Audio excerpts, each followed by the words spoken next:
السلام علیکم ورحمۃ اللہ وبرکاتہ۔ آج کے اسرائیلیات کورس میں آپ سبھی کا استقبال ہے۔ آج ہمارا لیکچر 7 شروع ہوگا۔ ہم لیکچر کی شروعات قرآن کی تلاوت سے کرتے ہیں، جس کے لیے ہم خدیجہ خان کو دعوت دیتے ہیں۔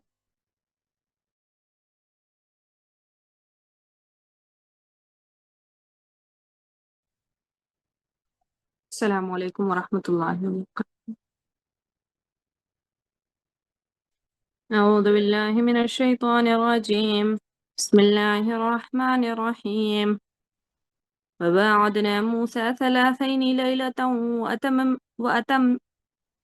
وأتممناها ب10 فتم ميقات ربه 40 ليلة. فقال موسى لأخيه هارون اخلفني في قومي وأصلح ولا تتبع سبيل المفسدين. ولما جاء موسى لميقاتنا وكلمه ربه قال ربي أرني أنظر إليك قال لن تراني ولكن انظر إلى الجبل فإن استقر مكانه فسوف تراني. فلما تجلى ربه للجبل جعله دكا وقر موسى صعيقا. فلما أفاق قال سبحانك تبت إليك وأنا أول المؤمنين. قال يا موسى إني اصطفيتك على الناس برسالاتي وبكلامي فخذ ما آتيتك وكن من الشاكرين. وكتبنا له في الألواح من كل شيء موعظة وتفصيلا لكل شيء فخذها بقوة وأمر قومك يأخذ بأحسنها سأريكم دار الفاسقين. صدق اللہ العظیم۔ ہم نے موسیٰ کو 30 شب و روز کے لیے کوہ سینا پر طلب کیا اور بعد میں 10 دن کا اور اضافہ کیا۔ اس طرح اس کے رب کے مقرر کردہ مدت پوری 40 دن ہو گئی۔ موسیٰ نے چلتے ہوئے اپنے بھائی سے کہا کہ میری پیچھے تم میری قوم میں میری جانشینی کرنا اور ٹھیک کام کرتے رہنا اور بگاڑ کرنے والوں کے طریقے پر نہ چلنا۔ جب وہ ہمارے مقرر کیے ہوئے وقت پر پہنچا اور اس کے رب نے اس سے کلام کیا تو اس نے التجا کی، اے میرے رب مجھے یارائے نظر دے کہ میں تجھے دیکھوں۔ فرمایا تو مجھے نہیں دیکھ سکتا، ہاں ذرا سامنے کے پہاڑ کی طرف دیکھ، اگر وہ اپنی جگہ قائم رہے تو البتہ تو مجھے دیکھ سکے گا۔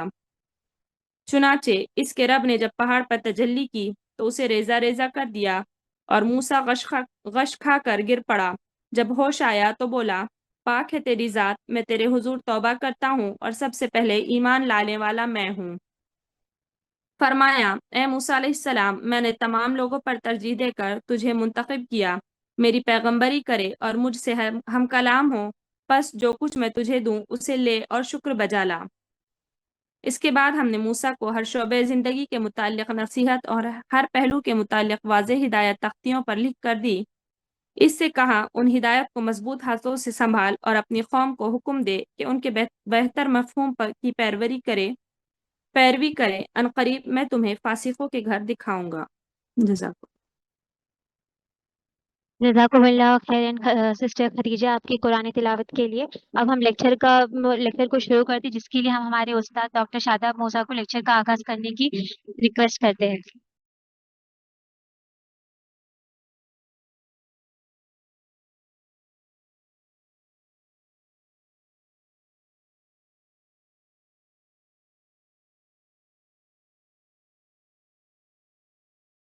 عقدۃ من لسانی یفقہوا قولی۔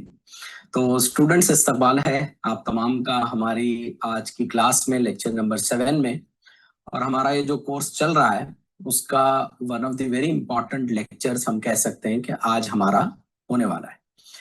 یہ 2-3 اعتبارات سے بہت امپورٹنٹ ہے۔ نمبر 1 اس اعتبار سے کہ بائبل دراصل میں بحیثیت کتاب کیا ہے، اس کی ایک مکمل اور ڈیٹیل اسٹڈی انشاءاللہ ہم کرنے والے ہیں۔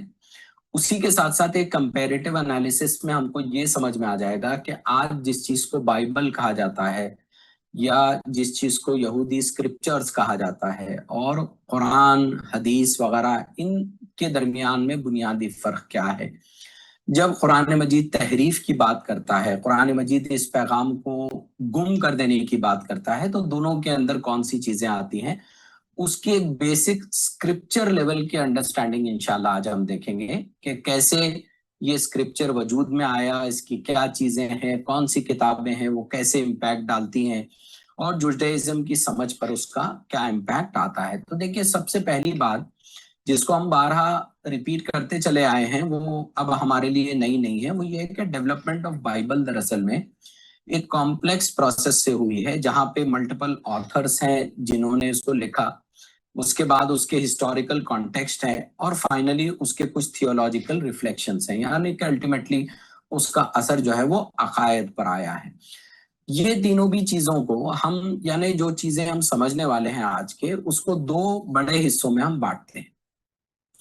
पहला हिस्सा हमारा वो होगा कि यहूदी या अहले किताब या क्रिश्चियंस या बनी इसराइल अपनी किताबों के बारे में खुद क्या राय रखते हैं, वो उसको कैसे देखते हैं, उनके रिलीजियस स्कॉलर्स इसको कैसे देखते हैं, उनके उलमा इसको कैसे देखते हैं। सेकेंड इंपॉर्टेंट पार्ट ये रहेगा कि इस्लामिक ओरिएंटेशन के एतबार से उलमाओं ने इसको कैसे देखा है, मुफस्सिरीन ने इसको कैसे देखा है। जब इसराइलियात से रिवायतें अगर लेनी हो तो बेसिक कोर अंडरस्टैंडिंग इस टेक्स्ट को लेकर वो इस्लामिक कैसे रही है, ये दोनों को जो है हम क्लैरिटी से जब समझ लेंगे तो बहुत सारी चीजें हमारे सामने जो है वो वाजे हो जाएगी। तो यहाँ सबसे बुनियादी बात यह है कि ये पूरा जो हिस्टोरिकल नरेटिव है, यानी कि हिब्रू बाइबल जो है वो यहूदी उसको ये मानते हैं कि ये डिवाइनली इंस्पायर्ड है। तो ये पूरा का पूरा जो नरेटिव है, इसकी जो आगाज का, इसकी शुरुआत या इसकी आगाज और इसका पूरा जो सफर है वो इजराइलाइट्स का, वो असल में उसकी इब्तिदा होती है इब्राहिम अलैहिस्सलाम से और अल्टीमेटली इसकी जो इख्तिताम है वो ये है कि अब यरूशलेम को वापस आना है एग्जाइल के बाद। अलग अलग फेजेस ऑफ एग्जाइल रहे हैं, अलग अलग मर्तबा हमने देखा है कि एक्सोडस हुआ है, टेम्पल डिस्ट्रक्शन हुआ है, उसकी वजह से इजराइलाइट्स को जाना पड़ा है। तो जाना और जाने के बाद लोगों का फिर उस मुकद्दस मकाम पर वापस आना, ये इसके सेंट्रल कोर में आता है। इसके अंदर कौन कौन सी जूइश बाइबल में सबसे पहली चीज है कि कौन कौन सी किताबें आती हैं, कौन कौन सी बुक्स जो है आती हैं। तो नंबर 1 इसके अंदर आता है पेंटेटूक जिसको कहते हैं। दूसरा आता है इसके अंदर कुछ तारीख की किताबें, हिस्टोरिकल बुक्स हैं। उसके बाद जो अंबियाओं की राइटिंग्स हैं, प्रोफेटिक राइटिंग्स हैं। फिर हिकमत का, दानाई का लिटरेचर है, विजडम लिटरेचर जिसको कहा जाता है। फिर इसके अंदर जो है पोएट्री भी पाई जाती है। तो इसके कॉन्ट्रीब्यूशंस के ताल्लुक से बहुत क्लैरिटी पाई जाती है कि ये कॉन्ट्रीब्यूशंस दरअसल में एक मल्टी फैसेटेड नेचर के हैं, जिसने अल्टीमेटली जूइश आइडेंटिटी को, जो कुछ भी बाइबल है या जो कुछ भी स्क्रिप्चर है, उसने जूइश आइडेंटिटी और बिलीफ दोनों को जो है वो शेप किया है। तो आइए असल में इसके पहले यहूदी पर्सपेक्टिव से, या हम कह सकते हैं कि बनी इसराइल के पर्सपेक्टिव से, इसकी हिस्ट्री को पूरी तरह से हम देखते हैं कि इसका कॉन्टेक्स्ट क्या है और उसका कॉम्पोजिशन जो है वो कैसे हुआ। इसको हम 5 बड़े हिस्सों में डिवाइड करके देखेंगे। सबसे पहला हिस्सा हम ये देखेंगे कि एडिटिंग और कंपाइलेशन जो रहा है उसका क्या रोल रहा है। नंबर 2 हम देखेंगे कि आसपास के कल्चर्स, बार बार ये जो एग्जाइल होता रहा, तो आसपास के कल्चर्स में जब जूस जाते हैं तो उसके कल्चर्स का इम्पैक्ट किस तरह से इन स्क्रिप्चर्स पर आया। तीसरी इंपॉर्टेंट चीज हम देखेंगे कि एक मसौदी की शक्ल इसने कब इख्तियार की। 4 हम देखेंगे कि इसके तराजिम या ट्रांसलेशंस का क्या मामला है और वो कहाँ से शुरू हुआ, उसको ये कैसे देखते हैं। और फाइनली बिल आखिर इसके मैसेज पर ये तमाम चीजों का वो कैसे इम्पैक्ट आया। तो ये 5 चीजों के अंदर में हम पूरी तरह से इसकी हिस्ट्री को हम समझने की इंशाल्लाह कोशिश करेंगे। तो सबसे पहले जिस चीज को बाइबल के हिस्टोरियंस, बाइबल के स्कॉलर्स आप कहें, उनके उलमा रिकग्नाइज करते हैं, वो ये है कि असल में ये जो कंट्रीब्यूशन इसका रहा है इस किताब में, इसके अलग अलग राइटर्स रहे हैं, बहुत सारे राइटर्स रहे हैं और राइटर्स सिर्फ किसी एक दौर में नहीं रहे हैं। ये कटिंग अक्रॉस सेंचुरीज हैं, कटिंग अक्रॉस जनरेशंस हैं जिन्होंने ये चीजों को लिखा है। तो बाइबल का जो पूरा फॉर्मेशन है, स्पेशली जो बेबीलोन का जो एग्जाइल है, वो एग्जाइल के आसपास जो है इसका एक इम्पॉर्टेंट इवेंट आता है, या इसके फॉर्मेशन का जो है एक बहुत ही इम्पॉर्टेंट एरिया ये इवेंट आता है। और ये इम्पॉर्टेंट इसलिए भी है हमको समझना, क्योंकि देखिए पूरे यहूदी मजहब की जो पूरी समझ है, यानी इजराइलाइट्स की जो पूरी अपनी समझ है, वो समझ में एक मेजर अंडरस्टैंडिंग ये बेबीलोनियन एग्जाइल क्यों रहा, क्योंकि देखिए उससे पहले जो कुछ भी यहूदियत थी वो टेम्पल के अतराफ में घूमती थी। एग्जाइल जब हो गया तो टेम्पल को डिस्ट्रॉय कर दिया गया, टेम्पल तोड़ दिया गया। टेम्पल के दौरान में टेक्स्ट पर बहुत ज्यादा तवज्जो नहीं थी, लेकिन जब ये टूट गया और अब एग्जाइल हुआ, तो जब एग्जाइल हुए या नकला मकानी करनी पड़ी, दरबदर हुए, निकाल कर बाहर कर दिए गए, तो अब उनके पास चीज जो बची वो टेक्स्ट था। अब टेक्स्ट में गौर ख्वास शुरू हुआ, टेक्स्ट को मुरतब करना शुरू हुआ। तो इस तरह से हम देखते हैं कि हिस्ट्री इवॉल्व होती है, और इसमें भी सेंचुरीज का डिफरेंस पाया जाता है। इसको हमको समझना बहुत जरूरी है। इसमें जो बेसिक किताब है जिसको पेंटेट्यूक कहा जाता है, वो ट्रेडिशनली इसको मूसा अलैहिस्सलाम की तरफ जो है वो मंसूब किया जाता है, और कहा जाता है कि थर्ड पर्सन वॉइस में जो है इसको कहा गया है, और मंसूब भी जो है इसके अंदर किया जाता है। उसी तरह से बुक ऑफ आइजाया है, जिसके अंदर बहुत सारी प्रोफेसीज पाई जाती हैं, जो कि आइजाया के लाइफ टाइम के भी बियॉन्ड में जो है वो जाती हैं। उसी तरह से उसके जो कमेंट्रेटर्स हैं उनका भी मामला है। फिर आप देखें कि फर्स्ट सेंचुरी में ये final form of the text जो है, जोसेफस बताता है कि फर्स्ट सेंचुरी में वो शेप हुआ थ्रू केयरफुल एडिटिंग, जिसमें कुछ थियोलॉजिकल मैसेजेस को डाला गया, और फिर अल्टीमेटली ये मसौदा जो है वो निकल कर आया। तो सबसे पहली चीज इंपॉर्टेंट जो समझनी है वो है एडिटिंग का क्या रोल है। ये एडिटिंग का मतलब क्या है, एडिटिंग कैसे हुई। तो सबसे पहले आप देखें कि 4th century BCE, 4th century BCE यानी ईसा अलैहिस्सलाम के पैदा होने से 4 सेंचुरीज कबल की जो है ये बात चल रही है। ये किताब जो है अपने फाइनल फॉर्म्स को जो है वो रीच करती है, या इसमें जो है वो तमाम चीजें आती है, जिसके अंदर थियोलॉजी क्या होनी चाहिए, थियोलॉजी के एतबार से या इल्मुल कलाम के एतबार से भी एक फाइनल शेप्स वो लेती है।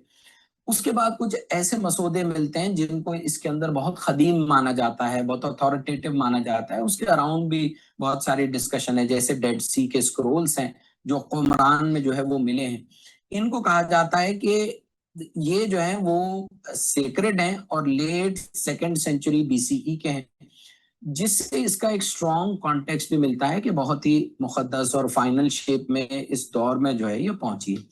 लेकिन आपको ये समझना चाहिए कि ये तमाम की तमाम किताबों को जो एडिटिंग हम कहते हैं, एडिटिंग का मतलब ये है कि देखिए इन किताबों के अंदर ना सिर्फ उसके मैसेज की क्लैरिटी, उसके थियोलॉजिकल थॉट को रिफाइन किया गया, बल्कि उसकी जो है अलग अलग स्टाइल्स ऑफ राइटिंग्स जो थे, जिसको आप डाइवर्स जॉनरा कहते हैं, अलग अलग किस्म की जो है राइटिंग्स जो हैं उनको एक जगह मुरतब किया गया। अब ये राइटिंग्स में क्या क्या चीजें आती हैं, ये राइटिंग्स में आपको जो है वो पोएट्री मिल जाएगी, हिम्स मिलेंगे, यानी हम कह सकते हैं इस्लामिकली जिस तरह से हम हमद और नात को अंडरस्टैंड करते हैं, उस तरह से कुछ चीजें इसके अंदर है। लीगल कोड्स जो है इसके राइटिंग्स कुछ और हैं, यानी कि फिक़ा आप कह सकते हैं।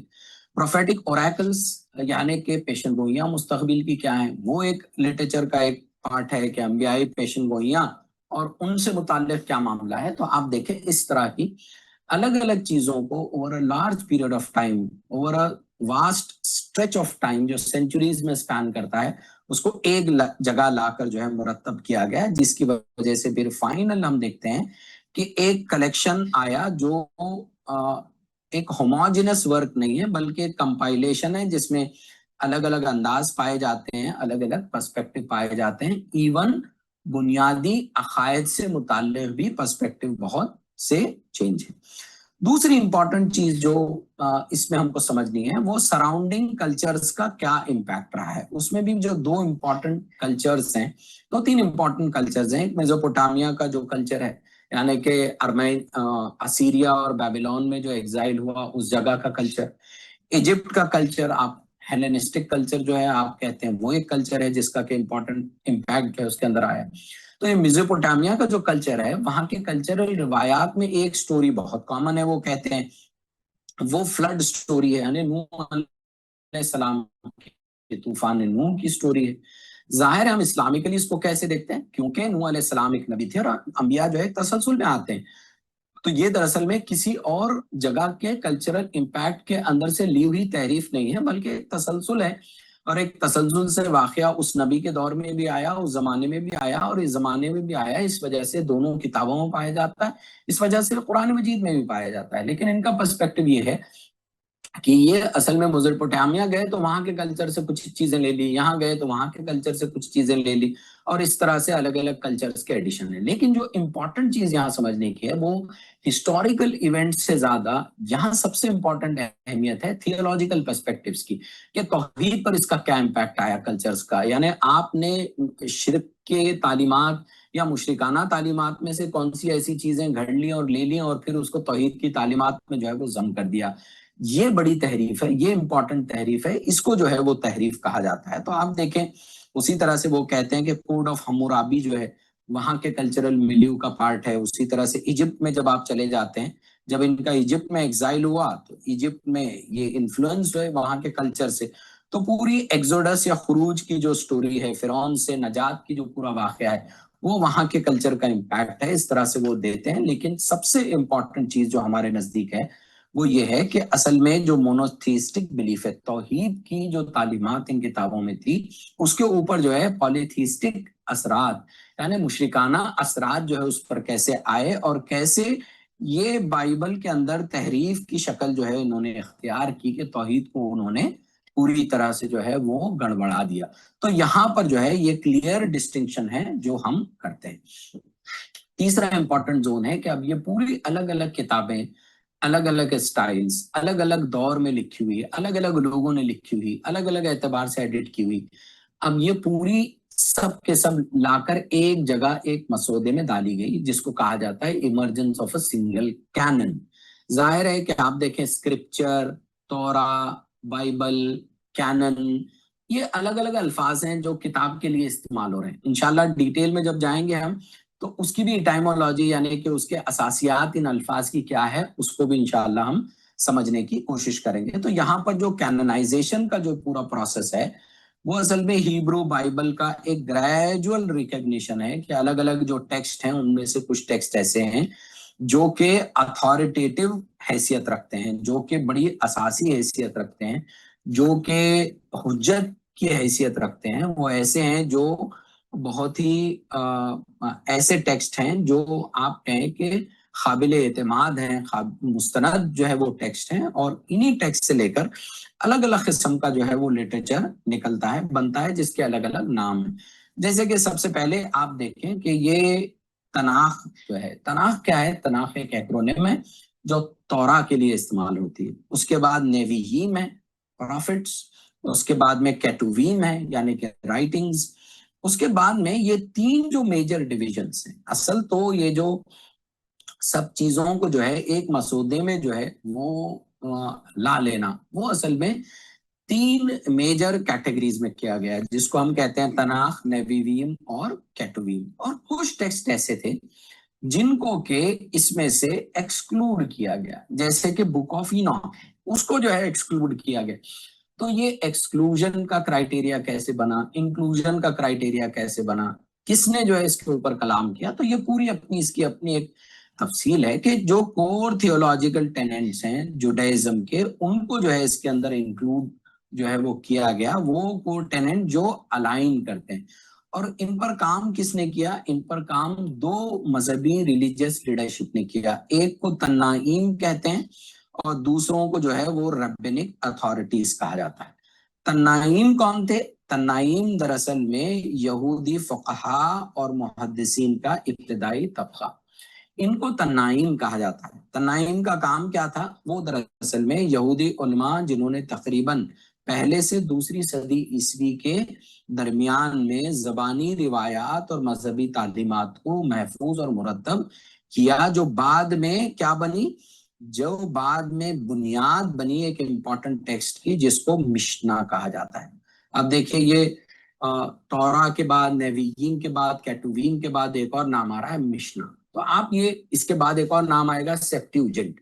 تو یہ تمام نام آپ سنتے جائیں گے، لیکن ہم کو یہ سمجھنا چاہیے کہ یہ جو پورا فکری ڈسکشن ہے، یہ اسکالرز کے درمیان کا فکری ڈسکشن ہے، بہت امپورٹنٹ ہے، جس نے الٹیمیٹلی پھر ایک ربینک اتھارٹی اور ٹیکسٹ کو لے کر ایک چیز کو بنایا ہے، اور یہ کتابیں کیا ہے اس کو بھی انشاءاللہ ہم سمجھ لیں گے.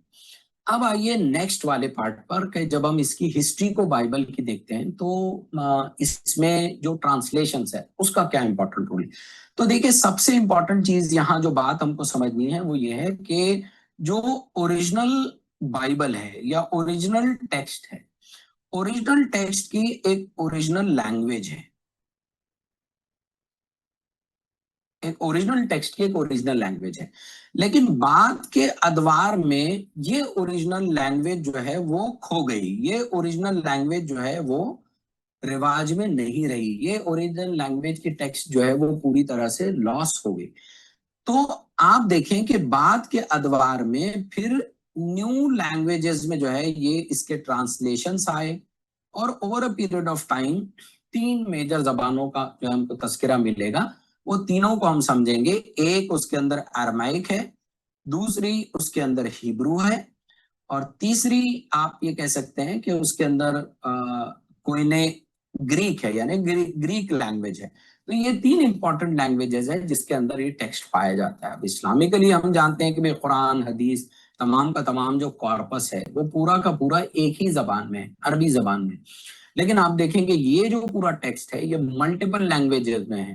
اوور اے سینچوریز یہ نیا نیا ڈیولپ ہوا ہے، الگ الگ شکلوں میں جو ہے وہ ڈیولپ ہوا ہے. تو یہاں پر جو واپسی سے پہلے آپ یہ کہیں کہ جو پوری تبدیلی ہے وہ الیگزینڈریا کے کچھ جو گروپ آف اسکالرس ہیں ان کو جو ہے وہ دی جاتی ہے، جہاں پر سب سے امپورٹنٹ جو ٹرانسلیشن ہے وہ ببلیکل ٹیکسٹ کا وہ گریک لینگویج میں ہوا. اور یہ جو گریک لینگویج میں ٹرانسلیشن ہے یہ بہت ہی امپورٹنٹ ٹرانسلیشن ہے، کیونکہ یہی وہ ٹرانسلیشن ہے جو بعد میں جا کے سبٹیوجنٹ بنتا ہے. یہ سبٹیوجنٹ کیا ہے اس کی بھی تفصیلات کو انشاءاللہ ہم سمجھنے کی کوشش کریں گے، لیکن ہم کو یہاں سمجھنا چاہیے کہ یہ جو سیپٹیوجنٹ ہے یا یہ جتنے بھی تراجم ہیں وہ تراجم میں ایک امپورٹنٹ چیز یہ ہے کہ آپ کون سی چیز کو کور ٹیکسٹ مانتے ہیں اور کون سی چیز کو کور ٹیکسٹ نہیں مانتے ہیں. یہ ڈسکشن اس کے اندر بہت ہی کی ڈسکشن ہے.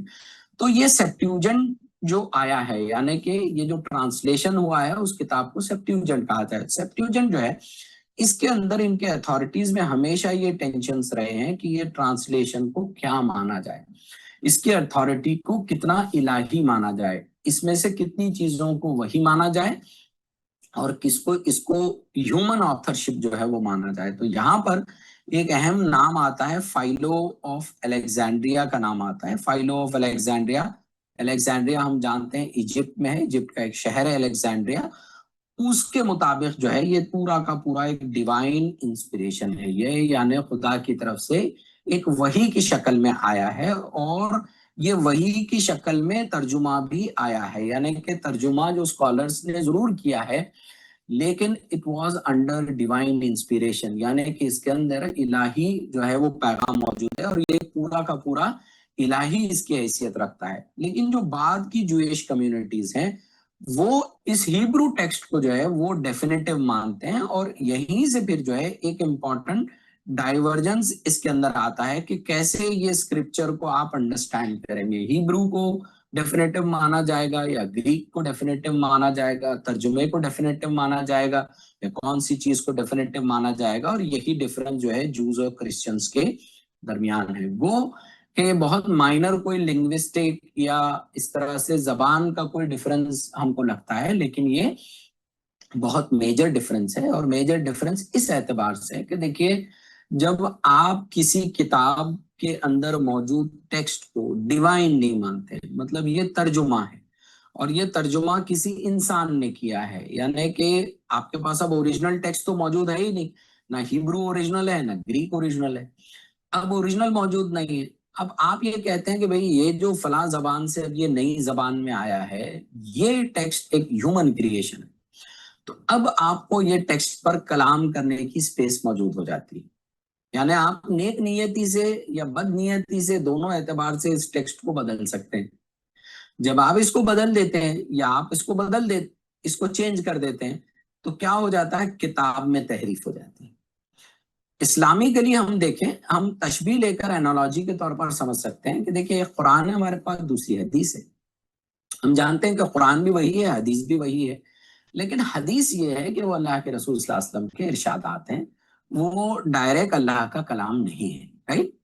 اب یہ ہے کہ اس کا خطرہ موجود تھا، اسی لیے اللہ کے رسول صلی اللہ علیہ وسلم کی وہ سخت تعلیمات ہے کہ کوئی بات اللہ کے رسول سے جھوٹی منسوب کی جائے، کیونکہ ماضی میں بھی ہو چکا تھا ہے تو اس دور میں بھی ہونے کے امکانات ہیں. تو بڑی بات ہم کو سمجھنے کی یہ ہے کہ جس طرح سے اسلامکلی بھی آپ دیکھیں کہ لوگوں نے حدیثوں کو گھڑنا شروع کیا، غلط باتوں کو حدیث کے پیرائے میں لا کر اس کی زبان کے اندر نئے جملوں کو ایڈ کر کر چیزوں کو حدیث میں جتنی گڑبڑیاں ہوئی قرآن میں نہیں ہو سکی، کیونکہ قرآن مجید ایک بہت سینٹرل اتھارٹی رہتا ہے. لیکن پھر اول دور کے جو علماء آئے، محدثین آئے، انہوں نے پورے اس کو چھان کر پھٹک کر جو ہے اس کے رولز بنائے، اور پھر پوری طرح سے پیوریفائڈ لٹریچر ہمارے پاس جو ہے حدیث کا موجود ہے، جس کو شیک نہیں کیا جا سکتا ہے. یہ اسلام کی سب سے بڑی خوبی ہے. لیکن یہودیوں کے پاس یہ ساری چیزیں موجود نہیں ہیں، کرسچنز کے پاس یہ ساری چیزیں موجود نہیں ہیں. جب جو چاہتا ہے، جس کا دل چاہتا ہے، وہ اس طرح سے تحریف کرتا ہے. تو تحریف کی بڑی بنیاد اور بیس جو ہے وہ یہی ایک امپورٹنٹ چیز ہے جس کو ہم کو سمجھ لینا چاہیے. دوسری نیکسٹ امپورٹنٹ چیز ہے اس کے اندر جو تھیولوجیکل تھیمز ہیں، اس کو وہ یہ کہتے ہیں کہ اس کے اندر ایک ڈائیورسٹی پائی جاتی ہے، بہت ڈائیورس ہے. لیکن ڈائیورسٹی اصل میں نہیں ہے، اصل تو یہ تحریفات اور کرپشنز ہیں. اور میجر چیز ہمارے لیے جو کرپشن کی باعث ہے، جو ڈینجرس ہے، جس پر قرآن نے بار بار کلام کیا ہے، وہ یہ ہے کہ توحید کے پیغام کو مسخ کر دینا. یہ جو ہے سب سے بڑی گمراہی ہے، سب سے بڑی تحریف ہے اور سب سے بڑا ڈینجر ہے. تو یہاں پر جو ہے آپ دیکھیں گے یہی بات آتی ہے کہ سینٹرل اس کے اندر جو آرگیومنٹ ہے وہ کووننٹ کا آرگیومنٹ ہے کہ بنی اسرائیل کے اور خدا کے درمیان میں ایک عہد ہے. اس کے بعد اتنا ڈائیورسٹی آف پرسپیکٹو جو ہے اس کے اندر پایا جاتا ہے کہ اس کی انڈرسٹینڈنگ آف اس کی جسٹس، ہم کو لگتا ہے کہ بھئی عدل کی ایک ہی انڈرسٹینڈنگ ہوگی، لیکن انڈرسٹینڈنگ آف جسٹس ویری کرتی ہے، سفرنگ ویری کرتی ہے، ڈیوائن ریٹریبیوشن جو ہے وہ ویری کرتا ہے، کئی ایسپیکٹ ویری کرتے ہیں. تو ہم کو یہ سمجھنا چاہیے کہ ڈائیورسٹی نہیں ہے بلکہ ایک کرپشن ہے جس کو یہ پیش کرتے ہیں. یہ تھا ہمارا فرسٹ پارٹ کہ یہودی اپنے اسکرپچر کو کیسے دیکھتے ہیں، وہ اپنے اسکرپچر کی انڈرسٹینڈنگ کو کیسے دیکھتے ہیں، اور وہ اپنے اسکرپچر کو کس انداز سے جو ہے وہ پیش کرتے ہیں. اب یہاں سے ہم سمجھیں گے کہ اس کا اسلامک اورینٹیشن کیا ہے، اور اس اسلامک اورینٹیشن کو ہم 4 بڑے حصوں میں سمجھنے کی کوشش کریں گے. نمبر 1 یہ ہے کہ اسٹرکچر اور بنیاد اس کی کیا ہے، اس پر ہم بات کریں گے. نمبر 2 ہم بات کریں گے ٹیسٹمنٹ، عہد یا میثاق یا کووننٹ جس کو کہا جاتا ہے، کیونکہ یہ سینٹرل تھیم ہے. پوری Jewish identity, religion, thought, theology اسی تھیم پر بنتی ہے، اس کو ہم سمجھیں گے. تیسرا جو ہے جو آتھرشپ ہے، یعنی وہی ہے یا لوگوں نے لکھا ہے، اس پر ہم بات کریں گے. اور فائنلی جو ہے ہم جو ہے اس کا زبان یعنی کہ الگ الگ ٹرانسلیشن اور اس کا ٹرانسمیشن دونوں پر جو ہے ہم بات انشاءاللہ کریں گے. اس طرح سے 4 پوائنٹس میں انشاءاللہ ہم بیسک چیزوں کو سمجھنے کی کوشش کریں گے. تو ہم یہ جانتے ہیں کہ یہ ایک ڈائیورس قسم کا جو ہے لٹریچر اور لٹریری ٹیکسٹ ہے جو اوور ملینیم، پورے ایک ملینیم کے عرصے میں جو ہے وہ وجود میں آیا ہے. یہ کوئی ایک دور میں ایک وقت میں آنے والا، وجود میں آنے والا چیز نہیں. اب اس کے سٹرکچر پر پہلے آ جاتے ہیں کہ اس کا سٹرکچر کیا ہے اور اس کی اساسیات، اس کی ایٹائمولوجی کیا ہے، اس کی بنیادیں کیا ہے. تو ظاہر ہے ہمارے لیے سب سے پہلا ورڈ جس کو سمجھنے کی ضرورت ہے وہ ہے بائبل. یعنی بائبل کا مطلب کیا ہے؟ تو بائبل دراصل میں بنیادی طور پر ایک گریک ورڈ ہے یا گریک سے لیا گیا ہے جس کا نام ہے تا ببلیا. ببلیا کا مطلب ہے دی بکس. اور یہ کیا ریفلیکٹ کرتی ہے؟ ریفلیکٹ کرتی ہے کہ کلیکٹیو رائٹنگز ہیں جو الگ الگ سینچوریز میں ایک جگہ جمع کی گئی. اب یہ جو بائبل ہے اس کے پورے معنی کی وسعت کو سمجھنے کے لیے ہم کو تینوں چیزوں کو سمجھنا پڑے گا جب ہم کو کلیئرٹی آ جائے گی. نمبر 1 بائبل ہم نے دیکھ لیا کہ یہ اس کا مطلب بکس ہے، یعنی کہ یہ الگ الگ جگہ سے یہ پوری چیزیں جو ہے سکرولز یا سب چیزیں جمع ہوئی اور پھر وہ ایک کتاب کی شکل میں آ جاتی ہے. दूसरी इंपॉर्टेंट इस्तिलाह जो इस्तेमाल होती है वो है स्क्रिप्चर की इस्तिलाह इस्तेमाल होती है। स्क्रिप्चर से मुराद क्या है? तो स्क्रिप्चर दरअसल में जो लफ्ज है वो लफ्ज है लैटिन लैंग्वेज का। लैटिन लैंग्वेज में स्क्रिप्चुरा होता है, स्क्रिप्चुरा के माने होते हैं राइटिंग्स, और ये राइटिंग्स दरअसल में क्या हैं? ये दरअसल में राइटिंग्स वो हैं जो रिलीजियस ग्रुप जो है वो कंसीडर करते हैं कि ये राइटिंग सेक्रेड है, यानी कि मुकद्दस है, और ये राइटिंग जो है वो अथॉरिटेटिव है, यानी कि इनको हतमी हैसियत हासिल है, यानी कि वो टेक्स्ट, यानी कि वो स्क्रिप्चर, यानी कि वो मसौदा, यानी कि वो राइटिंग्स जिनको इलाही माना जाए, मुकद्दस माना जाए और हतमी माना जाए, इसको स्क्रिप्चर कहते हैं। तीसरी इंपॉर्टेंट वर्ड जो इसके अंदर आती है वो है कैनन। अब कैनन क्या वर्ड है? कैनन दरअसल में ग्रीक जबान का वर्ड है जिसका जो आता है कैनॉन से। इसका मतलब क्या है? वो रूल या मेजर के लिए इस्तेमाल होता है, कोई रूल या कोई मेजर। इसके अंदर क्या चीजें आती हैं? ऐसी लिस्ट और कलेक्शन आता है ऐसी किताबों का जिनको के एक्सेप्ट कर लिया गया कि ये किताबें हैं, ये जो है वो बुक्स हैं। तो इस तरह से आप ये देखते हैं कि जो बाइबल है, जिसको हम बाइबल कहते हैं, it is basically a canonical scripture. Bible क्या है? ये दोनों चीजों का इम्तिजाज है, एक कैनोनिकल स्क्रिप्चर है अल्टीमेटली बाइबल। और ये क्या है? जिसको जुडाइज्म और क्रिश्चियनिटी में डिवाइन माना जाता है, मुकद्दस माना जाता है, इलाही माना जाता है। और इसकी जो शुरुआत है, ये शुरुआत दरअसल में कोई एक सिंगल किताब के तौर पर नहीं हुई, बल्कि ये अलग अलग किताबें हैं जिनको एक साथ बाइंड किया गया, और इसका टाइम भी बहुत इंपॉर्टेंट है। ये एक किताबी शक्ल में आती हैं 331 CE। आप देखें ये डेट हमारे लिए बहुत इंपॉर्टेंट है, क्योंकि 331 CE मतलब ईसा अलैहिस्सलाम के तकरीबन 330 साल के बाद ये एक पूरी किताब की शक्ल में आई, और इसकी भी अपनी तारीख है। ये सबसे पहली जो किताबी शक्ल आई, इसको कहा जाता है 50 बाइबल्स ऑफ कॉन्स्टेंटाइन।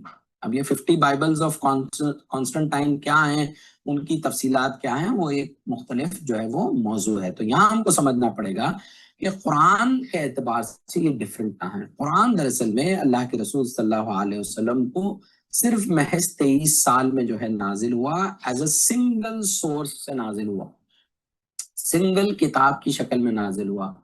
हर एक आयत और हर एक वही कहाँ हो, कैसी हो, इसकी क्लैरिटी के साथ कुरान मजीद नाजिल हुआ।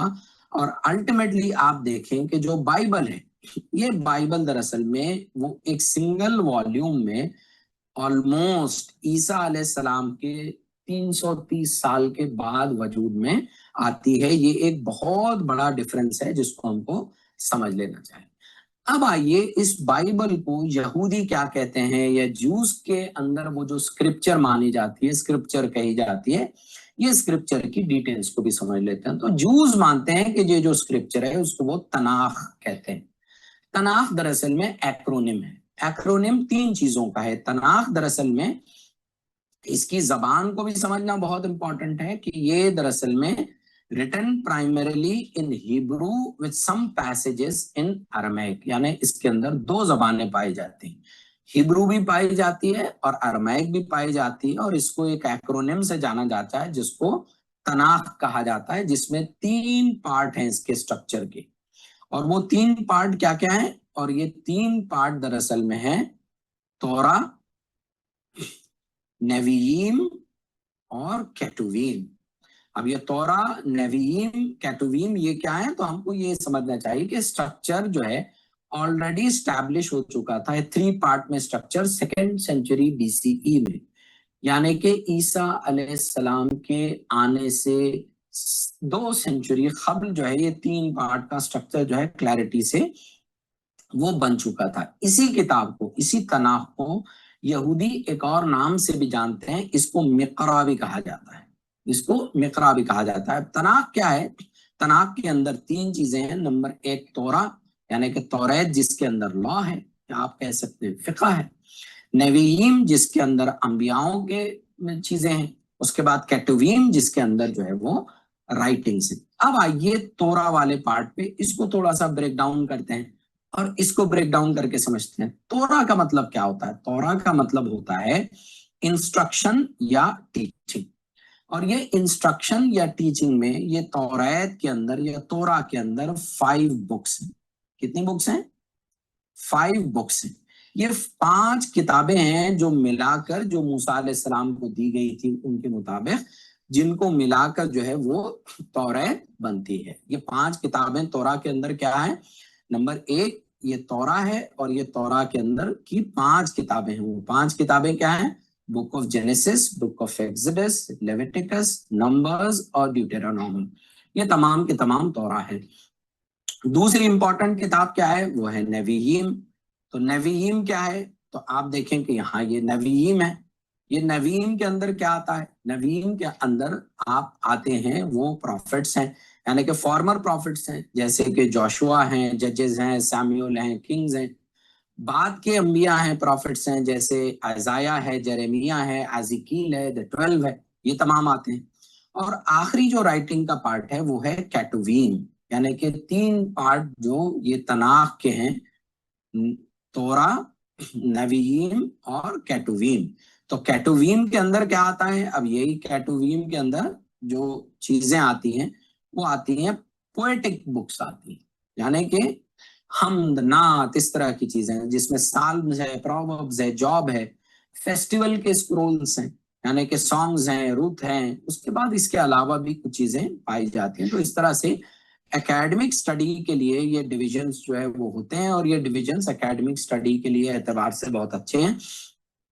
और एक और बात इंपॉर्टेंट ये है, क्योंकि ये रफली जो है करस्पॉन्ड करते हैं क्रोनोलॉजिकल ऑर्डर, तो इसमें क्रोनोलॉजिकल ऑर्डर भी बहुत इंपॉर्टेंट है। आप देखें यहाँ पर वो बहुत बेस है ना, ये बेस के साथ यहाँ पर अंबियाओं वाली चीजें हैं, और फिर बिल आखिर जो है वो राइटिंग्स हैं, जिसमें हमद, नात, सना, इस तरह की चीजें जो है वो डेवलप होती है। तो नवीयीम, कैटुवीम और इस तरह की चीजें। बाद में आ जाइए कि इसी किताब को कहा जाता है जो कॉन्सेप्ट ऑफ कॉवेनेंट, या जो कॉन्सेप्ट ऑफ आप है जिसको हम कहते हैं, जिसको ओल्ड टेस्टामेंट कहते हैं। ओल्ड टेस्टामेंट के बारे में ऑलरेडी हम ये सारी चीजें देख चुके हैं। यहाँ पर बहुत तेजी से हम जाएंगे कि ये जो अर्ली क्रिश्चियंस हैं उन्होंने अडॉप्ट किया कि हिब्रू स्क्रिप्चर्स को जो अडॉप्ट किया, लेकिन उन्होंने इंट्रोड्यूस किया 4 की डिफरेंसेस को, 4 बड़े डिफरेंसेस उन्होंने जो है इसको किए। हिब्रू टेक्स्ट को ले तो लिया उन्होंने, उसको ओल्ड टेस्टामेंट तो कह दिया, लेकिन उसको वैसा का वैसा नहीं लिखा, उसको बल्कि उन्होंने चेंज किया अपनी अंडरस्टैंडिंग के एतबार से। वो क्यों किया, कैसे किया, हम पिछले लेक्चर में देख चुके हैं कि उसका नया नाम उन्होंने रखा, उसमें किताबों का ऑर्डर उन्होंने बनाया, और ऑर्डर में प्रॉफिट्स को लास्ट में रखा, और आने वाले अंबिया का तस्करा जो है उसके अंदर मिलता है कि फिर वो प्रोफेसीज पूरी होंगी, और जो सोर्स है उसको लेकर उनकी क्या समझ है। तो ये सारी चीजें हम देख चुके हैं। और बिल आखिर जो एंड में बात उनके स्क्रिप्चर्स में आती है वो यही है कि जो क्रिश्चियन एंड ओल्ड टेस्टामेंट है वो एंड होती है वो प्रॉफिट मलेशिया पे। ये प्रॉफिट और आने वाले इस नबी के बारे में तस्करा, इस पर वो एंड होती है, और यहाँ पर एक सेंस ऑफ इनकम्प्लीशन रहता है, और ये इनकम्प्लीशन को फिर वो पूरा करते हैं एक नई राइटिंग या नए दौर से, जिसको वो न्यू टेस्टामेंट कहते हैं। तो यहाँ हमको ये समझना चाहिए कि ये अंबियाओं से मुताल्लिक चीजें और वो तमाम क्या हैं, उस पर भी हमने तस्करा जो है पिछले लेक्चर्स में जो है वो किया है। तो यहाँ पर जूइश तनाख कहते हैं और क्रिश्चियंस उसी को ओल्ड टेस्टामेंट कहते हैं। इसका स्ट्रक्चर भी पहले तौरात है, फिर नवीयीम है, कैटुवीम है, लेकिन यहाँ इन्होंने स्ट्रक्चर चेंज करके मेजर तहरीफ ये की कि प्रॉफिट्स को आखिर में रखा, जिसके अंदर जो फाइनल बुक है, लास्ट किताब आप अगर पढ़ेंगे बाइबल के ओल्ड टेस्टामेंट की, तो वो मलेशिया की है, आने वाले नबी है, और फिर ये आने वाले नबी की प्रोफेसी फुलफिल होती है ईसा अलैहिस्सलाम के दौर में, और वो कंप्लीट होता है। लेकिन यहूदी इसको इस तरह से नहीं देखते हैं। यहूदियों के नजदीक जो है फाइनल बुक क्रॉनिकल्स है, यानी कि उसकी कंक्लूडिंग थीम ये है कि आप वापस आइए उसी अर्ज मुकद्दस पर, रीबिल्ड कीजिए टेम्पल को, एंड दैट विल कंप्लीट, और फिर क़यामत आ जाएगी। तो ये बेसिक डिफरेंसेस हैं दोनों के दरमियान, और दोनों जिस तरह से ओल्ड और न्यू टेस्टामेंट को देखते हैं। और ये ओल्ड और न्यू टेस्टामेंट को देखने का जो अंदाज है उनका वो भी बहुत ही इंपॉर्टेंट है। तो ओल्ड टेस्टामेंट जो होता है, ओल्ड टेस्टामेंट को ये लोग जो हैं वो हिब्रू बाइबल जो है वो अरेंज करती है अलग अलग फॉर्म में और एक लिटरेरी ब्रिज के तौर पर पेश करती है ईसा अलैहिस्सलाम की जिंदगी से। और क्रिश्चियंस हिस्टोरिकली जो है प्रिविलेज देते हैं किसको? सेप्ट्यूजेंट को, यानी कि Greek translation of the Hebrew scripture, यानी कि ये जो हिब्रू स्क्रिप्चर को ग्रीक लैंग्वेज में जो ट्रांसलेट किया गया इसको वो सेप्ट्यूजेंट कहते हैं और इसको वो ओल्ड टेस्टामेंट कहते हैं। इसको वो बेस और बुनियाद जो है मानते हैं। और इसके बाद जो है वो सेप्ट्यूजेंट भी क्यों कहते हैं? वो सेप्ट्यूजेंट इसलिए कहते हैं कि ये ट्रांसलेशन वो ट्रांसलेशन है जिसने दुनिया के अंदर ईसाइयत की धारा को भी, यहूदियत की धारा को भी मेजरली चेंज किया। सेप्ट्यूजेंट के माना होते हैं 70, यानी कि ये 70 नंबर से। 70 कहाँ से आया? ये 70 दरअसल में वो 72 उलमा हैं, वो 72 उलमा हैं जिन्होंने ये ट्रांसलेशन को जो है वो मुकम्मल किया, यानी कि Greek translation of the Hebrew Bible को कंप्लीट किया। और ये कब हुआ? ये हुआ 250 BCE, यानी ईसा अलैहिस्सलाम के 250 साल कबल, आने से 250 साल कबल ये हुआ। और ये करने वाले जो उलमा हैं ये 72 उलमा हैं और ये 72 उलमाओं के नाम ही से इसको जो है सेप्ट्यूजेंट कहा जाता है। और ये ट्रांसलेशन कहाँ हुआ? ये ट्रांसलेशन एक बहुत ही इंपॉर्टेंट जोग्राफिकल एरिया में हुआ, वो अलेक्जेंड्रिया, यानी आज का जो इजिप्ट है, ये अर्ज मुकद्दस फलस्तीन है और यहाँ पर ये अलेक्जेंड्रिया है। तो हमको ये समझना चाहिए कि ये मैटर हमारे लिए क्यों करता है क्योंकि ये पूरी की पूरी जो राइटिंग्स हैं, प्राइमरी स्क्रिप्चर जो है वो अर्ली क्रिश्चियन चर्च और ऑथर्स ने इस्तेमाल किया किस चीज के लिए? न्यू टेस्टामेंट लिखने के लिए। उन्होंने उसके बाद आगे की जो चीजें आई हैं, यानी जिसको आप इंजील कहते हैं, और इसमें फिर एडिशनल किताबें भी आती हैं जिसके अंदर ड्यूटेरोकैनन जिसको जो है वो कहा जाता है।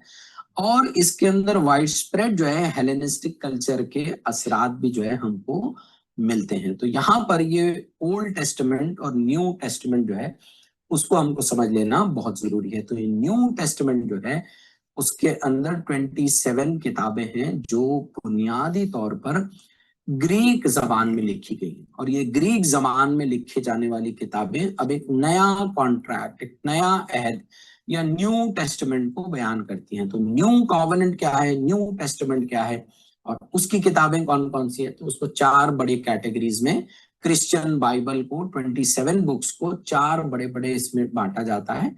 लेकिन बुनियादी तौर पर सबसे इंपॉर्टेंट चीज है इसकी जबान। इसकी जबान ग्रीक है, वो भी स्पेसिफिकली कोइने ग्रीक है। इसके अंदर कौन सी किताबें आती हैं? इसके अंदर किताबें आती हैं, सबसे पहली इसके अंदर बुक्स आती हैं, गॉस्पेल्स आती हैं, जिसको आप इंजीलें कहते हैं, इंजील कहते हैं। जाहिर है ये वो इंजील नहीं है जो ईसा अलैहिस्सलाम पर नाजिल हुई, लेकिन ईसा अलैहिस्सलाम पर नाजिल होने वाली किताब को उनके जो है हवारियों ने जो है बाद के दौर में जो है वो मुरतब किया, उस वजह से उनको गॉस्पल कहा जाता है। और ऐसी कितनी गॉस्पल्स हैं? 4 गॉस्पल्स हैं, 4 लोगों ने अलग अलग अंदाज से मुरतब किया। बहुत बेसिक टेक्स्ट है, gospel of Matthew, gospel of mark, Luke and gospel of John, ये गॉस्पल्स कहा जाता है। उसके बाद दूसरी क्या है? दूसरी जो सेट ऑफ बुक्स हैं उनको एक्ट्स कहा जाता है। एक्ट्स के अंदर क्या है? एक्ट्स के अंदर है एक्ट्स ऑफ अपोस्टल्स, यानी कि रसूलों के आमाल इसके अंदर पाए जाते हैं। इसके अंदर और की चीज क्या है? हवारियों के इसके अंदर कारनामे पाए जाते हैं। इसके अंदर और चीज क्या है? इसके अंदर दावत की सरगर्मियां क्या की गई ये पाई जाती हैं। तो आप देखें यहीं से हमको ये बात समझ में आ रही है कि जो जूइश स्क्रिप्चर जिसको आप बाइबल कह लेते हैं सिंपली, वो दरअसल में अलग अलग टाइप की चीजों का एक कॉम्बिनेशन है। इस्लाम में कुरान एक मुस्तकिल हैसियत रखता है, पूरी तरह से अलग है। हदीस पूरी तरह से अलग है, क्लियर है। तारीख इस्लाम पूरी तरह से क्लियर है। हमद, नात, शेर, शायरी, अदब पूरी तरह से क्लियर है। लेकिन यहूदी स्क्रिप्चर्स यानी क्रिश्चियन स्क्रिप्चर्स पूरी की पूरी तरह सब चीजों का एक कॉम्बिनेशन है। जाहिर है कॉम्बिनेशन इसलिए है कि ओरिजिनल किताब गुम हो गई, उस पर तवज्जो नहीं दी गई, उसमें तहरीफात कर दी गई। फिर बाद के दौर में वो कोशिशें اور ری ایڈیشنز، اس میں مزید تحریفات جو ہے وہ چلتی رہی ہیں. تو آپ دیکھیں کہ recorded during the life and teachings of books recorded on the life and teaching of the Jesus. لیکن یہ بھی کب ہوا؟ یہ پوری کی پوری گاسپلز وجود میں آئی ہیں ایز اے سنگل بک 330 سال کے بعد. یعنی ڈائریکٹلی جیسے اللہ کے رسول کے دور میں قرآن کمپائل ہو رہا تھا اس طرح سے نہیں ہے، بلکہ ایک لمبا عرصہ گزرا. اس کے بعد اس کے اندر کون سی کتابیں آتی ہیں؟ اس کے بعد اس کے اندر کتابیں آتی ہیں جس کو ایپسٹلز کہا جاتا ہے. ایپسٹلز کیا ہے؟ ایپسٹلز کا مطلب ہے خطوط، یعنی کہ ایسے خطوط، ایسے رسائل جو روانہ کیے گئے. ہم لوگوں نے جو ہے رومنز کو جو ہے وہ پال نے جو ہے وہ رومنز کو خطوط بھیجے، تو اس کا کلیکشن اور اس کا مجموعہ جو ہے پایا جاتا ہے. ان خطوط میں، ان رسائل میں کیا ہے؟ اس کے اندر تھیولوجی ہے، اس میں اخلاقیات ہیں، اس میں عبادات ہیں، اور اس میں مذہبی ہدایتیں پائی جاتی ہیں. تو خطوط کا ایک کلیکشن. اس کے بعد آپ دیکھیں کہ نیکسٹ کیا ہے، وہ ہے اپوکلپس، یعنی کہ بک آف ریویلیشن جس کو کہا جاتا ہے. بک آف ریویلیشن کے اندر کیا چیزیں پائی جاتی ہیں؟ بہت امپورٹنٹ ہیں. یہ دراصل میں قرب قیامت کے آثار اس کے اندر ملتے ہیں کہ قیامت جب آئے گی تو کیا ہونے والا ہے، کیا چیزیں جو ہے پیش رما ہونے والی ہیں. اس کے بعد جو ہے آخری دور میں کیا ہوگا، اس کی پیشن گوئیاں جو ہے ملنے والی ہیں. تو یہ پوری کی پوری کتاب اسی پر بیسڈ ہے. اور یہاں پر ہم تھوڑا سا ایک سائڈ ٹرن لیتے ہیں اور اس بیس کو جو ہے تھوڑا سا سمجھ لیتے ہیں کہ دیکھیں یہی چیز دنیا میں بنیاد بنی ہے بڑی بڑی سیکریٹو سوسائٹیز کی، بڑی بڑی ایکسٹریمسٹ آرگنائزیشنز کی جو ہے یہی لٹریچر بنیاد بنا ہے. اس نے دنیا کے لوگوں کو، اس لٹریچر نے جو ہے اتنا جو ہے متاثر کیا ہے، اتنا جو ہے لوگ اس کے غلو میں مبتلا ہوئے ہیں کہ اس نے اچھے اچھوں کو جو ہے بھٹکا دیا ہے. تو اس کو جو ہے یہ پوری کانسپیریسی تھیوری کے گروپس، الگ الگ گروپس جو ہے وہ وجود میں آئے. یہاں ایک مختصر میں بس آپ کے سامنے جو ہے ایک تعارف یہاں ان کا سرسری پیش کرتا ہوں. انشاءاللہ آئندہ کے لیکچر میں وہ تفصیلی باتیں ہم کہیں گے کہ کون کون سے گروپس ہیں. یہ گروپس کو جنرلی ملینیرین موومنٹس کہا جاتا ہے. ملینیرین موومنٹس جو ہے ان گروپس کو کہا جاتا ہے. اور یہ گروپس کے اندر کیا کیا چیزیں پائی جاتی؟ یہ گروپس کے اندر ہم دیکھیں گے کہ نمبر ایک کچھ مسٹیکل سمبلز آپ کو ملیں گے کہ یہاں پر کچھ مسٹیکل سمبلز کی بات ہوگی کہ یہ ٹرائنگل ہے، اس میں ایک آنکھ بنی ہوئی ہے، دجال ہے، یہ نوٹ کے اوپر یہ دکھ رہا ہے، یہ فری لانسر موومنٹ میں یہ دکھ رہا ہے، روس چائلڈ کا یہ ہے، یہ دجال کا جو ہے یہ ہے. اس طرح کی جو ہے چیزیں آپ کو ملیں گی. کچھ سیکریٹ جغرافی اس کے اندر آپ کو ملے گی، یعنی یہ فلاں جگہ اور مقام کو جو ہے درشاتا ہے، فلاں جگہ اور مقام اس سے بتایا جا رہا ہے، ایک مخصوص دنیا کی ایک مخصوص جگہ بتائی جا رہی ہے. کچھ ایسی علم جو پوشیدہ علم جن کو ہم کہتے ہیں کہ پوشیدہ علم ہے بھائی اس کے اندر. اور کچھ ایکسٹریمسٹ آئیڈیاز، ایسے آئیڈیاز جو ایکسٹریمسٹ تنظیموں کو جنہوں نے جنم دیا ہے. تو اس کے اندر آپ دیکھیں کہ کرسچن روٹڈ جو یہ آرگنائزیشنز کچھ رہی ہیں اس کے اندر ملینیرینزم ایک امپورٹنٹ ہے، سیونتھ ڈے ایڈوینٹسٹ چرچ ہے وہ ایک امپورٹنٹ ہے، جیہوواز وٹنس جو ہے ایک امپورٹنٹ ہے. اس پہ کئی ہالی ووڈ کی جو ہے موویز بن چکی ہیں جیہوواز وٹنس پر. اسی طرح سے جوئش آرگنائزیشنز ہیں جو اسی لٹریچر کی بنیاد پر وجود میں آئی ہیں، جیسے چباد مشن ہے. اس کے بعد میں سبیٹینزم ہے. اس کو ہم ڈیٹیل میں دیکھیں گے جب ہم جو ہے میڈائیول ہسٹری میں جب جائیں گے، میڈائیول جوئش تھاٹ میں جب ہم جائیں گے.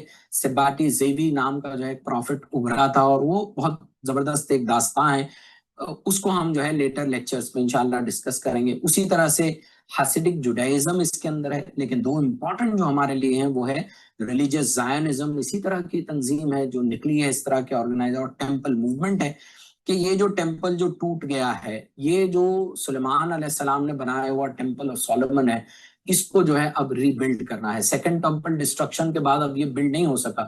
تو وہ جو ویلنگ وال ہے جہاں وہ جاتے ہیں وہ کہتے ہیں کہ بھئی یہ وہ ٹیمپل کا ریمیننٹ ایک وال ہے اور یہ ٹیمپل کو پھر سے بنانا ہے. تو پوری کی پوری ٹیمپل موومنٹ جو ہے اسی کے اطراف میں گھومتی ہے کہ دنیا میں کس طرح سے پلاننگ کی جائے، کس طرح سے جیو پولیٹکس کو بٹھایا جائے اور پھر الٹیمیٹلی یہ نیا نتیجہ جو ہے وہ لے کر آیا جائے. اسی طرح سے اسلامکلی بھی، اسلام کے اندر بھی اس طرح کی موومنٹس اٹھی ہیں جو قرب قیامت کے آثار کو لے کر لوگوں نے بہت کتابیں لکھی ہیں. بہت لوگ اس کی چپیٹ میں جو ہے آئے ہیں، گمراہ بھی ہوئے ہیں. تو آپ دیکھیں پورا مہدوی طبقہ جو ہے وہ اسی بنیاد پر کھڑا ہوا ہے. اسی طرح سے امریکہ میں ایک نیشن آف اسلام نام سے جو اٹھا تھا، الائجہ محمد جو ہے اس کے دینے والے ہیں. اس کا لٹریچر بھی آپ کو جو ہے انٹرنیٹ پر مل جائے گا. یہ اسلامکلی وہ ہے. لیکن اس کی اسکوپ، ایکسٹینٹ اور انٹینسٹی کو سمجھنے کے لیے ہم اس بات کو سمجھتے ہیں کہ دیکھیے मैं सिर्फ एक मूवमेंट का यहाँ पर तस्करा कर रहा हूँ। अमो शिनरिक्यो नाम की जो है ये मूवमेंट थी, इसको सोको असहारा जो है इसने जापान में शुरू किया था। ये मूवमेंट क्या थी, वो इसी थॉट पर बेस्ड थी, इसी आइडिया पर बेस्ड थी, लेकिन उसने ये किया कि अलग अलग मज़ाहिब के अंदर पाए जाने वाले एंड ऑफ टाइम्स के जो आइडियाज हैं उसको उसने मिलाया और एक जबरदस्त कॉन्कॉक्शन जो है उसने बनाया।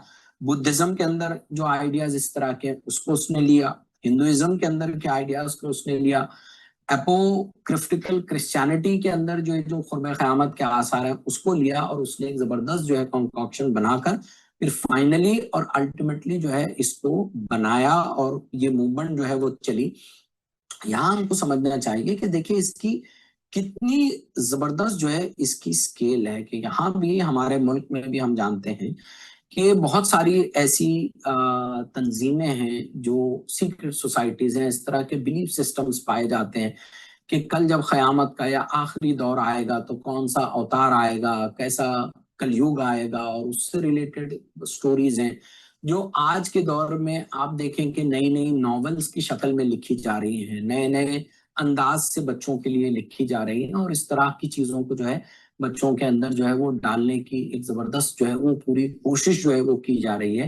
तो यहाँ हमको समझना चाहिए कि इसका जो एक्सटेंट और स्कोप है वो बहुत जबरदस्त है, बहुत वाइड स्प्रेड है, और यहीं से हमको इसके पावर और इसके स्केल का जो है वो अंदाजा होता है कि इसके पावर और इसकी स्केल क्या है, ये भी हमको समझ में आती है। और हम इंशाल्लाह आइंदा लेक्चर्स में जो है इसको डिस्कस भी करेंगे, लेकिन हमने लेक्चर नंबर 3 जब लिया था तो हमने डिटेल में लेक्चर ये लिया था कि खुर्ब क़यामत से मुताल्लिक़ जो अहादीसें हैं उसमें इस्लाम की क्या तालीमात हैं, इस्लाम उसको कैसे देखने के ताल्लुक से बताता है, कैसे आप उन अहादीसों को देखेंगे, कैसे उनकी जो है बेसिक अंडरस्टैंडिंग और समझ जो है आप पैदा करेंगे, ये जो है बात हमने समझी। और यहीं से हमको ये बात भी फिर अंदाजा इसका होता है कि देखिए हमारे ये जो इमाम और मुहद्दिसीन गुजरे हैं ये कितनी बड़ी बड़ी शख्सियात रही, कितने बड़े जो है ये लोग रहे, और इनका कारनामा कितना बड़ा कारनामा है कि मिल्लत को जो है इस तरह की गुमराही से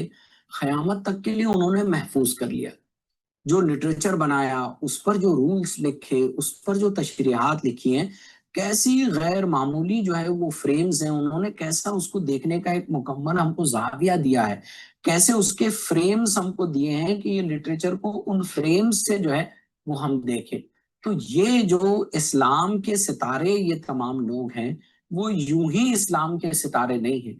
इस्लाम के सितारे हम उनको इसीलिए कहते हैं क्योंकि वो उनके कारनामे जो है इतने बड़े हैं। तो आज मुख्तसर में अब यहाँ ये लेक्चर को अगर हम एंड करें बहुत तेजी से, तो फाइनल रैप अप कमेंट्स के तौर पर कि ये जो बाइबल है ये दरअसल में मल्टीपल बुक्स हैं, और ये मेनी बुक्स हैं जो कंबाइन की गई हैं और डिपेंड करती हैं कि आप किससे पूछते हैं कि ये किताब क्या है। तो अगर आप जूइश तनाक को देखेंगे तो उसमें 24 बुक्स आती हैं। अगर आप प्रोटेस्टेंट, क्रिश्चियनिटी में भी प्रोटेस्टेंट और कैथोलिक हैं, और उसके अलावा एक ईस्टर्न ऑर्थोडॉक्स चर्च भी है। तो अगर आप प्रोटेस्टेंट से पूछते हैं तो 39 बुक्स हैं, अगर आप कैथोलिक से पूछते हैं तो 46 बुक्स हैं, और अगर आप ईस्टर्न ऑर्थोडॉक्स से पूछते हैं तो 49 बुक्स हैं। तो यहाँ पर जो वही वाला मामला है, यानी कि ये ऑथरशिप वाला मामला है, ये मामला सबसे क्रूशल है, और प्रॉब्लम ऑफ वही वाला जो मामला है ये सबसे क्रूशल मामला है कि आप उसको कैसे देखते हैं, कि आप human writing versus direct speech, इसको कैसे आप देखते हैं। तो आप देखें कुरान जिस तरह से रिवील हुआ है उस तरह से ये स्क्रिप्चर्स नहीं है, बल्कि Bible is largely viewed as human writings inspired by God.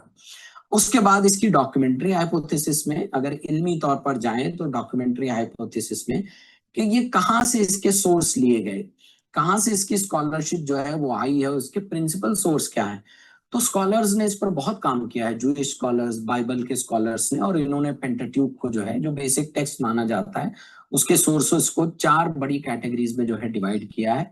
उसके लिए वो नाम देते हैं JED और P सोर्सेस, जो written and edited on a later date.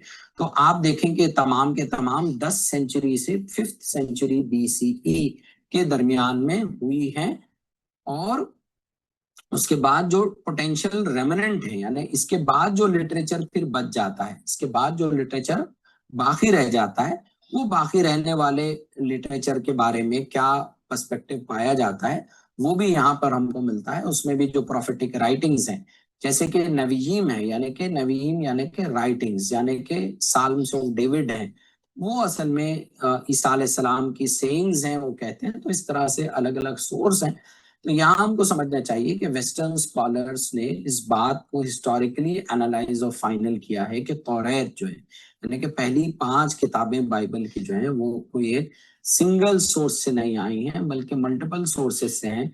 Composite text है और उसकी अपनी एक डॉक्यूमेंट्री हाइपोथेसिस है और उसकी अपनी एक ह्यूमन राइटिंग्स हैं, जिसको आप जो है वो तौरा कहते हैं। तो ये जो तौरा है, ये तौरा का जो 4 प्रिंसिपल उसके जो सोर्सेस हैं उसको भी हम समझ लेते हैं। पहला इंपॉर्टेंट उसका जो सोर्स कहा जाता है उसको जेश सोर्स कहा जाता है या याहवेस्ट सोर्स।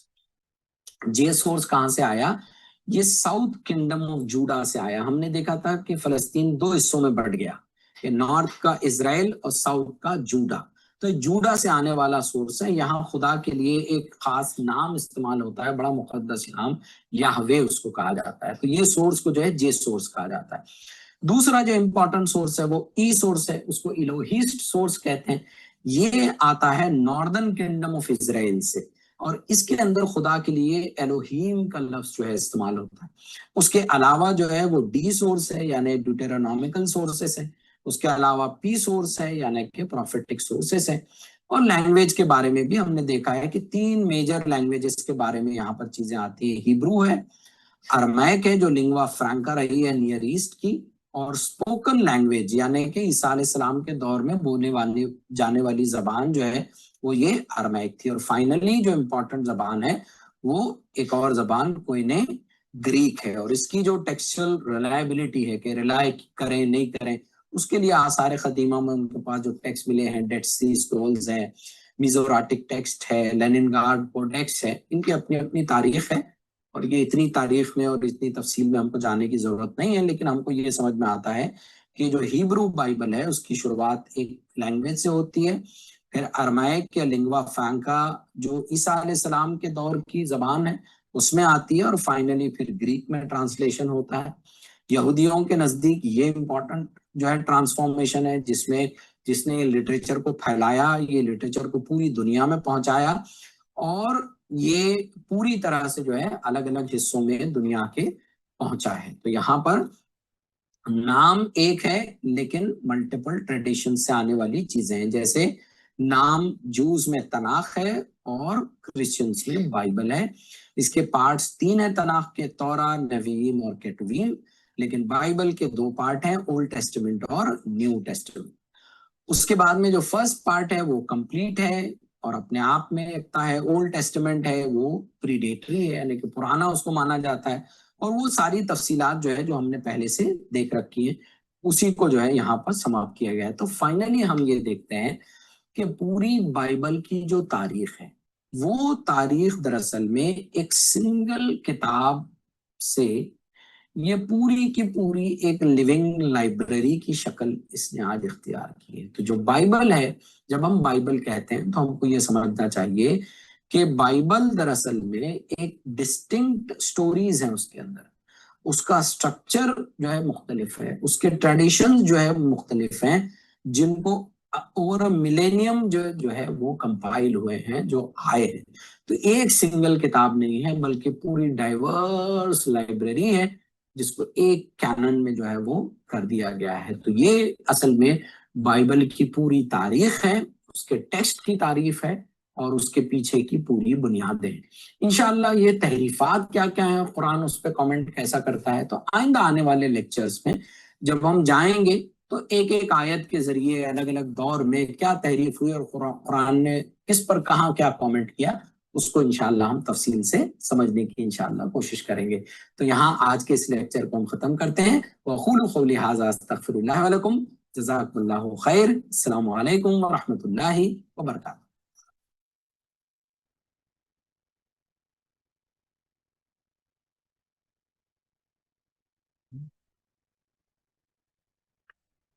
السلام علیکم ورحمۃ اللہ وبرکاتہ۔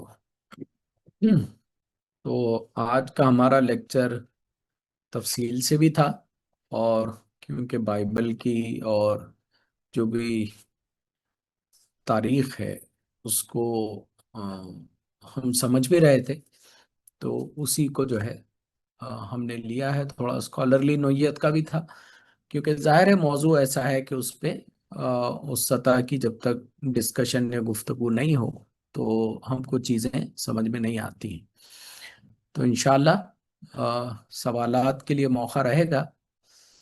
تو پہلا ایک سوال آیا ہے، سیپٹیوجنٹ۔ دیکھیے اصل میں کتاب وہی ہے، اب وہ ایک کتاب کو ایک زبان میں ترجمہ کیا گیا، اب وہ جو ترجمہ ہے اس کو عیسائی سیپٹیوجنٹ کہتے ہیں۔ تو گریک زبان میں جو ترجمہ ہو گیا ہیبرو بائبل کا، اس کو کرسچن اس کتاب کو ایک انہوں نے نام دیا، سیپٹیوجنٹ انہوں نے کہا۔ تو یہ ہے بس نام کا فرق۔ کیونکہ ہمارے لیے دیکھیں یہ سمجھنا بہت ضروری ہے، کیونکہ جب بھی بات آتی ہے نا کہ بھئی یہودیوں کی کتاب، تو ہمارے ذہن میں کیونکہ ہماری کتاب کا تصور ہوتا ہے، ہمارے ذہن میں تو قرآن کا تصور ہے، تو ہم یہ سمجھتے ہیں کہ اسی طرح کا کچھ ہوگا اور کچھ تحریفات ہو گئی ہوں گی۔ لیکن اس کی تاریخ اتنی کمپلیکس ہے کہ قرآن نے جب اس پر کلام کیا نا کہ آپ نے پوری کتاب ہی کو بگاڑ دیا، اب صرف اسی سے سمجھ جائیے آپ کہ قرآن کا یہ جو کامنٹ ہے کہ آپ نے کتاب ہی کو جو ہے پس پوچھ ڈال دیا، کتاب ہی میں تحریف کر دی، کتاب ہی کو بگاڑ دیا، وہ کتنا صحیح کامنٹ۔ مطلب کتاب کیا ہے اس میں سے کون کیا بتایا آج۔ اسی لیے ہم نے وہ لیکچر میں کامنٹ بھی رکھا ان کے اسکالرز کا کہ وہ خود یہ نتیجے پہ پہنچ رہے ہیں۔ کیا نتیجے پر؟ کہ بھئی یہ الہی وحی نہیں ہے، بلکہ یہ انسانی رائٹنگز ہیں، ہیومن رائٹنگز ہیں۔ اب آپ بنیادی طور پہ انہی کا اسکالر انہی کی کتاب کی ریسرچ کر رہا ہے، اسٹڈی کر رہا ہے، اور وہ یہ نتیجے پر پہنچ رہا ہے، آج پہنچ رہا ہے نا۔ لیکن قرآن نے جو کامنٹ کیا کہ بھئی ہم نے آسان ایک کتاب دی، اور بار بار آپ دیکھیں گے کہ قرآن میں ایک تھیم آتی ہے، وہ تھیم یہ ہے کہ توحید، ایک تھیم آتی ہے کہ آپ نے توحید کے تصور کو بگاڑ دیا، ایک اور تھیم آتی ہے وہ عدل کے تصور کو بگاڑ دیا۔ تو آپ دیکھیں ان کی کتاب کے اندر ایک اسپیشل کتاب ہے جس کا تعلق جسٹس سے ہے، جسٹس کے اوپر جو رائٹنگز ہیں، ہے نا، کہ جسٹس اور لا کا جو لٹریچر ہے، اس میں بگاڑ کیا کیا انہوں نے کہ بھئی اوروں کے لیے اصول الگ، یہودیوں کے لیے اصول الگ۔ اوروں کا پراپرٹی پر آپ جو ہے پوری طرح سے حق جما سکتے ہیں، ان کو پراپرٹی سے نکال سکتے ہیں، مار سکتے ہیں، قتل کر سکتے ہیں۔ ایک یہودی اتنا بڑا ہے، اتنا اونچا اس کا مقام ہے کہ یہ وہ سب کام کرنا اس کی مذہبی ذمہ داری ہے۔ اسی لیے آج یہ جو زیونسٹ طاقتیں ہیں اور اسرائیل ہے، یہ جو معصوموں کا خون بہا ہے، اور اخلاقی طور پر وہ اس کو صحیح سمجھتے ہیں، اپنے کتاب کے اعتبار سے جو صحیح سمجھتے ہیں، اس کی یہ نفسیات ہیں۔ انشاءاللہ کل ہم جب کل کا لیکچر کریں گے تو اس میں باضابطہ یہ ڈیٹیل آئے گی کہ دیکھیے کیسی کیسی تحریف ہوئی، قرآن نے کیسی کیسی تحریف پر کیسا کیسا کامنٹ کیا، کیسے کیسے کہاں کہاں قرآن مجید نے جو آرگیومنٹ لایا ہے وہ کیوں لایا ہے۔ لیکن وہ سب کو سمجھنے کے لیے بنیادی چیز جس کی ایک موٹی انڈرسٹینڈنگ، اگر آپ اس میں کی بہت ساری اسکالرلی چیزوں کو یاد نہ بھی رکھ پائیں تو موٹے طور پر آپ اب یہ سمجھ گئے ہوں گے کہ قرآن میں اور یہ کتاب میں کتنا فرق ہے، دونوں کو ایک طرح دیکھا ہی نہیں جا سکتا ہے۔ بالکل کس طرح سے یہ جو ہے نا ایک اجنبی ٹیکسٹ ہے، مطلب وہ آپ کہہ ہی نہیں سکتے۔ اس میں قرآن کی طرح کی بھی چیزیں ہیں، اس میں حدیث کی طرح کی بھی چیزیں ہیں، اس میں سیرت بھی ہے، اس میں تاریخ بھی ہے، اس میں واقعات بھی ہیں، اس میں حمد بھی ہے، اس میں ثنا بھی ہے، اس میں حکمت بھی ہے، اس میں فلسفہ بھی ہے۔ اب کتاب کیا ہے پھر اس میں سے؟ وہی کون سی ہے اور بعد کے زمانے کی فلسفہ کون سا ہے؟ کوئی چیز جو ہے اس کو آپ صحیح سے بتا نہیں سکتے ہیں۔ تو بہرحال اسی کو قرآن مجید نے تحریف کہا ہے۔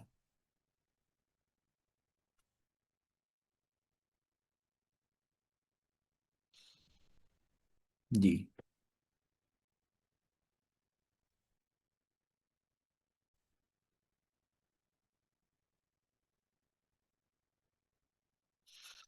آپ کا سوال میں سمجھ نہیں پا رہا ہوں کہ یہ دونوں ایک ہی بک ہیں تو کرسچن عیسیٰ علیہ السلام کے بعد آنے چاہیے تھے نا، تو ہاں وہ عیسیٰ علیہ السلام کے بعد ہی آئے ہیں، لیکن دیکھیے وہ بعد میں ضرور آئے ہیں، لیکن ان کی جو